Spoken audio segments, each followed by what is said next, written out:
Good morning students. मैं doctor सुधा मित्तल। अपन ने पिछले उसमें पढ़ा समन्वय क्या होता है, व्हाट इज कोऑर्डिनेशन एवं कैरेक्टरिस्टिक्स ऑफ कोऑर्डिनेशन।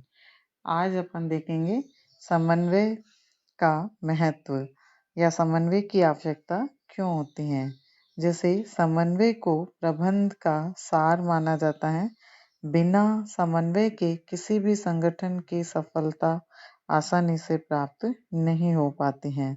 जब तक प्रबंध की क्रियाओं में कोऑर्डिनेशन नहीं होगा, सामंजस्य नहीं होगा, तब तक एक संगठन अपने उद्देश्यों को सफलतापूर्वक प्राप्त नहीं कर सकता है। तो आज अपन देखेंगे कि समन्वय को प्रबंध का सार क्यों कहा जाता है और समन्वय का क्या महत्व है। समन्वय प्रबंध का सार माना जाता है। कई प्रबंध शास्त्रियों ने समन्वय को प्रबंध का एक पृथक कार्य नहीं मानते हैं, लेकिन आधुनिक समय में यह प्रबंध का एक कार्य मात्र ही नहीं अपितु प्रबंध प्रक्रिया का सार है। किसी भी संगठन के सुचारू संचालन के लिए समस्त विभागों में की जाने वाली क्रियाओं में तालमेल बनाए रखने के लिए समन्वय की आवश्यकता होती है। यह संगठन के उद्देश्यों की पूर्ति हेतु किए जाने वाले समस्त सामूहिक प्रयासों में एकता बनाए रखता है। अतः सामान्य अर्थों में लक्ष्यों की प्राप्ति हेतु किए जाने वाले समूह प्रयासों में तालमेल बनाए रखना है। जैसे कुंज एवं ऑडोनिल ने कहा है, समन्वय समूह लक्ष्यों की प्राप्ति हेतु व्यक्तिगत प्रयत्नों में सामंजस्य स्थापित करने के लिए प्रबंध का सार है। हेनरी फेयोल ने भी कहा है, एक संस्था के कार्य संचालन में सुविधा एवं सफलता प्राप्त करने के लिए सभी क्रियाओं में समरूपता लाना ही समन्वय है। तो इस प्रकार से सभी किए जाने वाले कार्यों के मध्य एकता लाना या सामंजस्य स्थापित करना ही समन्वय कहलाता है। इसी प्रकार हम देखते हैं सेल्फ कोऑर्डिनेशन, आत्म समन्वय क्या होता है। प्रबंध के क्षेत्र में प्रबंधक के द्वारा समन्वय किया जाता है, परंतु जब कार्य सरल होता है तो कार्य करने वाले व्यक्ति स्वयं दूसरे व्यक्ति के कार्यों को देखकर स्वतः समन्वय स्थापित कर लेते हैं। इसे हम आत्म समन्वय कहते हैं।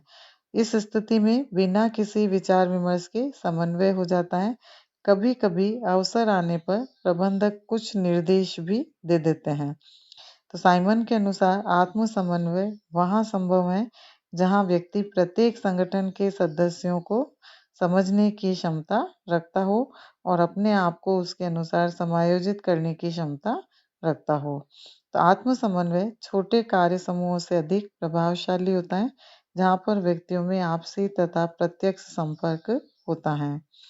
और बड़े संगठनों में प्रबंधकों के प्रयासों से सामंजस्य स्थापित किया जा सकता है और संस्था के उद्देश्य उसके बिना सफलतापूर्वक पूरे भी नहीं किए जा सकते हैं। इसके बाद हम देखते हैं समन्वय की आवश्यकता एवं महत्व। समन्वय को प्रबंधक का एक आवश्यक एवं अलग कार्य माना जाने या नहीं, परंतु इतना अवश्य कहा जा सकता है कि इसका बहुत अधिक महत्व है। जब एक ही कार्य को करने के लिए कई व्यक्तियों को लगाया जाता है तो समन्वय के द्वारा ही उनकी क्रियाओं में एकीकरण करना संभव होता है। समन्वय एक महत्वपूर्ण माध्यम है जिसके द्वारा प्रबंधक अपने कर्मचारियों में उत्पन्न हो सकने वाले मतभेदों को समाप्त कर देता है। जैसे बर्नार्ड ने समन्वय के महत्व को बताते हुए लिखा है कि समन्वय किसी संगठन के जीवित रहने के लिए महत्वपूर्ण तत्व है। उर्विक ने तो यहाँ तक कह दिया कि संगठन का उद्देश्य ही समन्वय करना होता है। तो वर्तमान में समन्वय के महत्व को हम निम्न चित्र द्वारा स्पष्ट कर सकते हैं। विभिन्न इन बिंदुओं के माध्यम से हम समन्वय के महत्व को समझ सकते हैं। जैसे एनकरेजेस टीम स्पिरिट। कोऑर्डिनेशन क्या करता है? समन्वय सामूहिक भावना को विकसित करता है। किसी भी संगठन में जितना अधिक टीम स्पिरिट होगी, उतनी ही वहाँ के जो कर्मचारी हैं या वहाँ काम करने वाले व्यक्ति हैं, वो आपस में मिलजुल कर काम को करने के लिए प्रेरित होंगे। तो इस प्रकार से कोऑर्डिनेशन के द्वारा टीम स्पिरिट को बढ़ाया जा सकता है। It gives proper direction. Coordination के माध्यम से आसानी से सभी व्यक्तियों को या सभी कर्मचारियों को उचित और प्रॉपर डायरेक्शन निर्देशन आसानी से किया जा सकता है। यानी इसमें यूनिटी ऑफ डायरेक्शन के प्रिंसिपल को आसानी से लागू किया जा सकता है और इस प्रकार से जब प्रत्येक कर्मचारी को प्रॉपर डायरेक्शन प्राप्त होंगे या उन्हें उचित निर्देशन दिए जाएंगे तो ऑटोमेटिक ही उनके मध्य सामंजस्य कोऑर्डिनेशन बना रहेगा। इसी तरह से फैसिलिटेट्स मोटिवेशन। कोऑर्डिनेशन की आवश्यकता है इसलिए होती है क्योंकि इससे आसानी से सभी कर्मचारियों के मध्य उनको मोटिवेट करने में किसी प्रकार की दिक्कत नहीं होगी और अधिक से अधिक उन्हें काम के प्रति अभिप्रेरित करने की सुविधाएं प्राप्त होती हैं। तो इस प्रकार से समन्वय का महत्वपूर्ण भूमिका होती है सभी कर्मचारियों को अभिप्रेरित करने के लिए। Makes optimum utilisation of resources. Coordination की जो इम्पोर्टेंस है यानी समन्वय का महत्व सभी संसाधनों का अधिक से अधिक या अनुकूलतम उपयोग करना संभव हो पाता है। Help to achieve objectives quickly. संस्था के उद्देश्यों की सफलतापूर्वक आसानी से प्राप्ति करने में समन्वय का महत्वपूर्ण सहयोग होता है और समन्वय के माध्यम से हम संगठन के उद्देश्य को सफलतापूर्वक प्राप्त कर सकते हैं क्योंकि समन्वय से उपक्रम व उद्देश्यों की प्राप्ति में सफलता मिल सकती है। इसका कारण है कि ये किसी उपक्रम संस्था की समस्त क्रियाओं को एक सूत्र में बांधता ही नहीं है अपितु प्रत्येक क्रियाओं में परस्पर निर्भरता एवं संबंधता को भी स्पष्ट करता है। तो इस प्रकार से समन्वय कर्मचारियों के मनोबल एवं कार्यकुशलता में वृद्धि करता है और उनके कार्यों के दोहरेपन को भी समाप्त करता है। इसी प्रकार से improves relations in the organization। समन्वय के माध्यम से संगठन के अंतर्गत अच्छे ह्यूमन रिलेशंस बन पाते हैं, कर्मचारियों के मनोबल को ऊंचा उठाता है और कार्य संतुष्टि प्राप्त कराते हैं। इसी प्रकार से समन्वय के जो सभी प्रयासों से संस्था में वर्ग हित संघर्ष जन्म नहीं ले पाते हैं और यही कारण है कि मानवीय संबंधों को अच्छा बनाए रखने के लिए समन्वय का कार्य आवश्यक एवं महत्वपूर्ण है। Leads to higher efficiency. समन्वय के माध्यम से अधिक से अधिक कर्मचारियों के क्षमताओं का उच्च क्षमताओं यानी उनकी क्षमताओं का उपयोग करना संभव हो पाता है और उन्हें और अधिक उनकी कार्य क्षमताओं को कुशलताओं को बढ़ाने का प्रयास किया जा सकता है। Improves the goodwill of organization।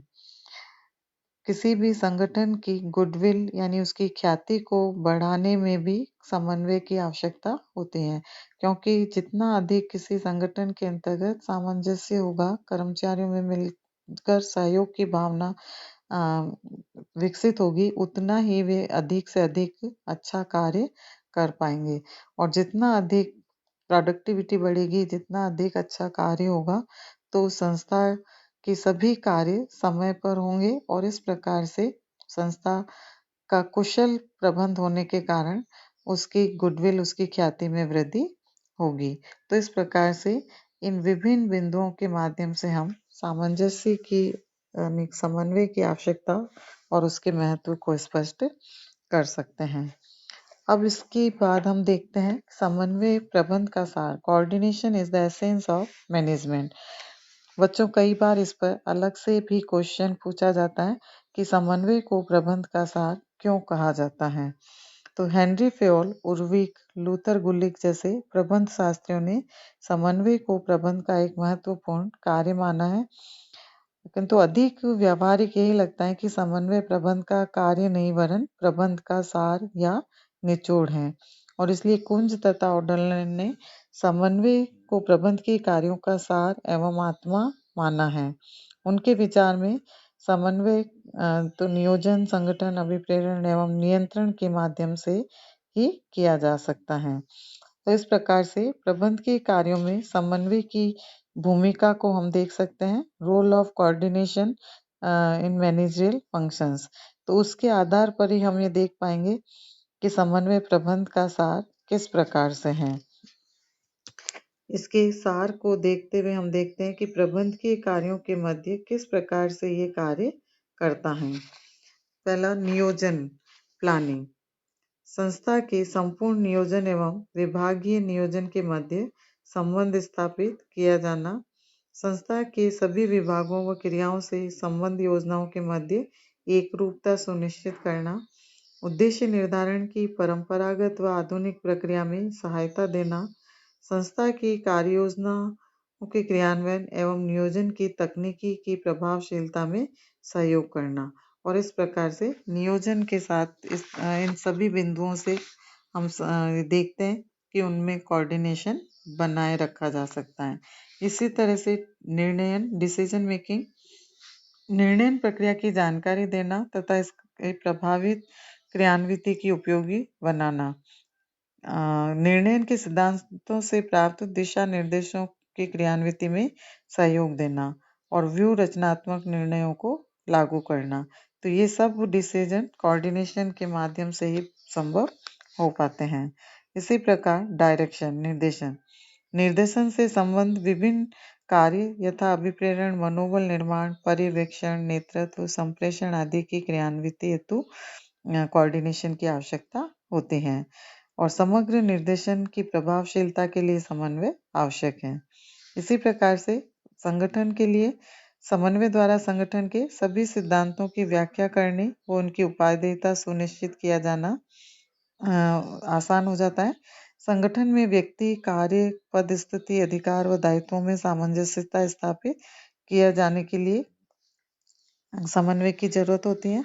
संगठन संरचना का निर्धारण व निर्माण आसानी से किया जा सकता है।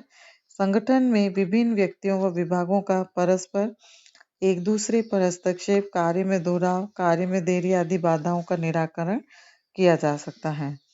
नियुक्ति, स्टाफिंग, कर्मचारी की आवश्यकता एवं योग्यताओं के निर्धारण आदि कार्य में सहयोग मिलता है। कर्मचारियों के व्यक्तिगत एवं सामूहिक हितों के अनुरूप कर्मचारी विकास कार्यक्रमों का क्रियान्वयन करना आसान हो जाता है। अभिप्रेरण, मोटिवेशन, एक सुदृढ़ अभिप्रेरण प्रणाली के निर्माण व क्रियान्वयन में समन्वय की भूमिका महत्वपूर्ण होती है। अभिप्रेरण की विभिन्न तकनीकों के क्रियान्वयन में सहयोग प्राप्त होता है।